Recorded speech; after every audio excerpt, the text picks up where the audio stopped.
முக்கிய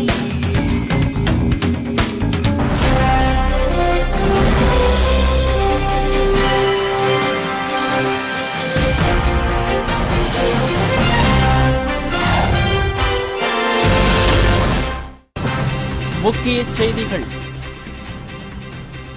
ஜன லோக்பால் மசோதா நிறைவேறும் வரை போராட்டம் தொடரும். அண்ணா ஹசாரே திட்டவட்டம்.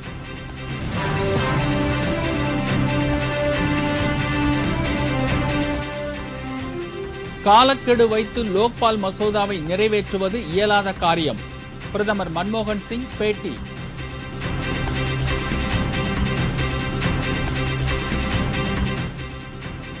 சேரன், பாண்டியன் உள்ளிட்ட 7 எக்ஸ்பிரஸ் ரயில்களில் அதிரடி சோதனை. சிபிஐ அதிகாரிகளிடம் பயணிகள் அடுக்கடுக்கான புகார்.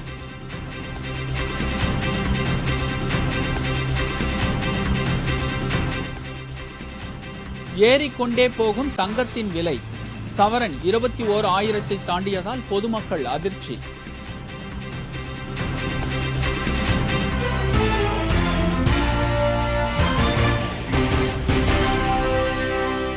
வணக்கம். விரிவான செய்திகள். ஆகஸ்ட் 30ஆம் தேதிக்குள் ஜன லோக்பால் மசோதாவை மத்திய அரசு நிறைவேற்றிய தீர வேண்டும் என்று டெல்லியில் உண்ணாவிரத போராட்டம் நடத்தி வரும் அண்ணா ஹசாரே உறுதிபட தெரிவித்துள்ளார். டெல்லி திகார் சிறையிலும் பின்னர் ராம்லீலா மைதானத்திலும் அண்ணா ஹசாரே கடந்த 5 நாட்களாக உண்ணாவிரத போராட்டம் நடத்தி வருகிறார். அவருக்கு ஆதரவாக நாடு முழுவதும் மக்கள் எழுச்சி பேரணிகளையும் உண்ணாவிரத போராட்டங்களையும் நடத்தி வருகின்றனர். அண்ணா ஹசாரேவின் போராட்டத்திற்கு ஆதரவு வலுத்து வருவதால் மத்திய அரசு அதிர்ச்சி அடைந்துள்ளது. ஹசாரேவை தனிப்பட்ட முறையில் விமர்சித்து வந்த காங்கிரஸ் தலைவர்கள் தற்போது வாயடைத்து போய் உள்ளனர். இதனிடையே ஆகஸ்ட் 30ஆம் தேதிக்குள் ஜன லோக்பால் மசோதாவை மத்திய அரசு நிறைவேற்றிய தீர வேண்டும் என்றும் அதுவரை ராம்லீலா மைதானத்தை விட்டு செல்லப் போவதில்லை என்றும் அண்ணா ஹசாரே உறுதிபட தெரிவித்துள்ளார். நாட்டில் தேர்தல் சீர்திருத்தம் கொண்டு வரப்பட வேண்டும் என்றும் மக்களுக்கு என்ன தேவை என்பதை கண்டறிய பொது வாக்கெடுப்பு நடத்தப்பட வேண்டும் என்றும் ஹசாரே தெரிவித்துள்ளார். தமது போராட்டத்திற்கு அமெரிக்காவின் பின்னணி உள்ளது என்று கூறியவர்கள் இனி பாகிஸ்தானின் பின்னணி உள்ளது என்று கூறினாலும் ஆச்சரியப்படுவதற்கு இல்லை என்றும் ஹசாரே குறிப்பிட்டுள்ளார். இதனிடையே வலுவான லோக்பால் மசோதாவை கொண்டுவர மத்திய அரசுக்கு மனம் இல்லை என்று ஹசாரேவின் ஆதரவாளரான உச்சநீதிமன்ற மூத்த வழக்கறிஞர் சாந்தி பூஷன் தெரிவித்துள்ளார். अगर उनको कोई परेशानी है 30 तक उसको पारित कराने में, तो जनता की ये डिमांड है कि वो अगले हफ्ते मंगल को जब संसद खुले तो कम से कम जन लोकपाल बिल को अपना बिल वापस लेके और इसको संसद में डाल दें और ये आश्वासन दे अन्ना को कि जब भी ये बिल आएगा तब हम विप जारी करके इसको उसी तरह से पास कराएंगे, जन लोकपाल बिल को पास कराएंगे. அண்ணா ஹசாரே விதித்துள்ள ஆகஸ்ட் 30ஆம் தேதி கெடுவுக்குள் லோக்பால் மசோதாவை நிறைவேற்றுவது கடினம் என்று பிரதமர் மன்மோகன் சிங் கூறியுள்ளார். டெல்லியில் செய்தியாளர்களிடம் பேசிய பிரதமர் லோக்பால் மசோதாவை நிறைவேற்றுவதில் பல சட்டப்பூர்வ நடவடிக்கைகள் இருப்பதால் ஆகஸ்ட் 30ஆம் தேதிக்குள் மசோதாவை நிறைவேற்ற இயலாது என்று கூறினார். வலுவான லோக்பால் மசோதா அமைய வேண்டும் என்பதே மத்திய அரசின் விருப்பம் என்று குறிப்பிட்ட அவர் மசோதா தொடர்பாக அனைத்து தரப்பினரிடையே கருத்து ஒற்றுமை ஏற்பட வேண்டியது அவசியம் என்றும் தெரிவித்தார்.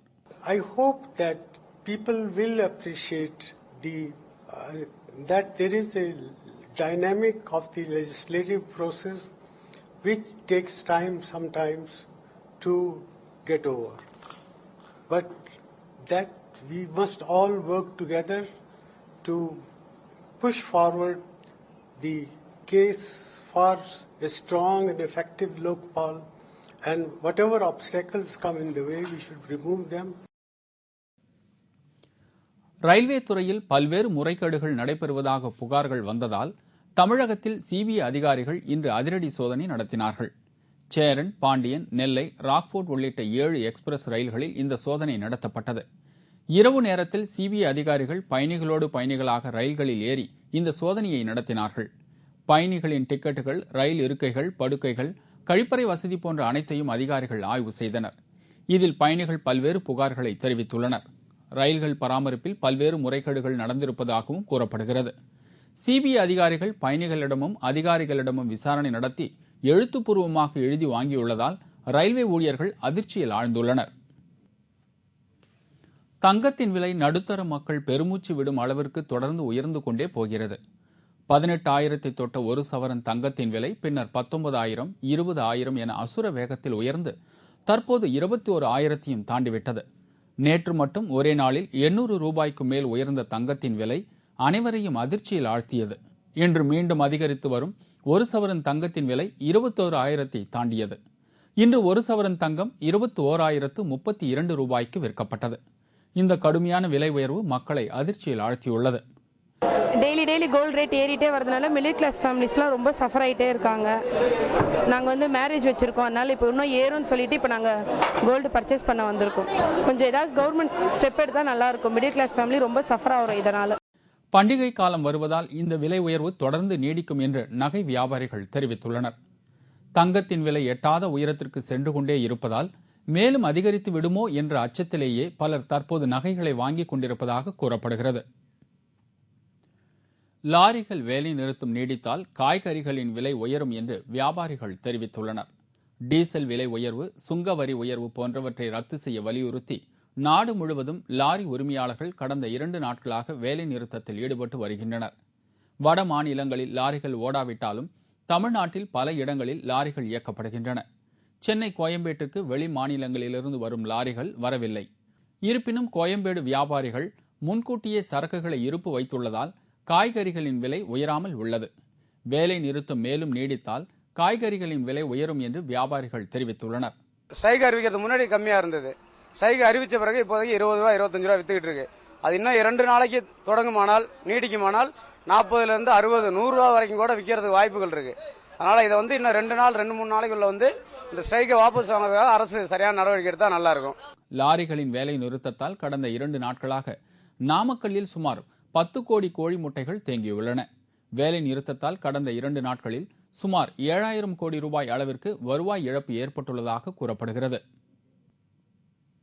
ராஜீவ்காந்தி கொலை வழக்கு குற்றவாளிகள் மீது விதிக்கப்பட்ட மரண தண்டனையை ரத்து செய்ய வலியுறுத்தி சென்னையில் வைகோ தலைமையில் கண்டன ஆர்ப்பாட்டம் நடைபெற்றது. சென்னை மாவட்ட ஆட்சியர் அலுவலகம் முன் நடைபெற்ற இந்த ஆர்ப்பாட்டத்தில் ஏராளமானோர் பங்கேற்றனர்.